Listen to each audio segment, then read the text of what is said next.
Welcome to Chillin' 101. We hope this video helps. In this video, I will show you how to make delicious saltwater taffy at home. First, let's gather our ingredients and tools. You'll need 2 cups of granulated sugar, 1 cup of light corn syrup, 1 cup of water, and 1/2 teaspoon of salt. Don't forget your favorite flavorings and food coloring. A candy thermometer and a sturdy saucepan are also essential for success. Now, let's get cooking. Combine the sugar, corn syrup, water, and salt in your saucepan. Heat this mixture over medium-high heat, stirring just until the sugar dissolves. Once boiling, insert your candy thermometer and cook without stirring until it reaches exactly 250 degrees Fahrenheit. This precise temperature is crucial for the perfect taffy texture, so keep a close eye on it.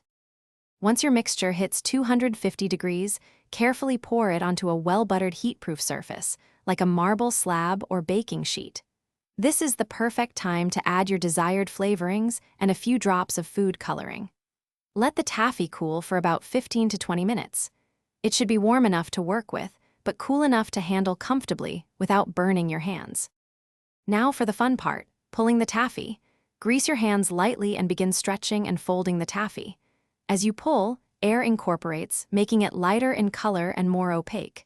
Continue this process for about 10 to 15 minutes until it's firm and holds its shape. Finally, stretch the taffy into a long, thin rope and use buttered scissors to cut it into 1-inch pieces. Wrap each piece in wax paper. Thanks for watching. Consider subscribing if we helped you.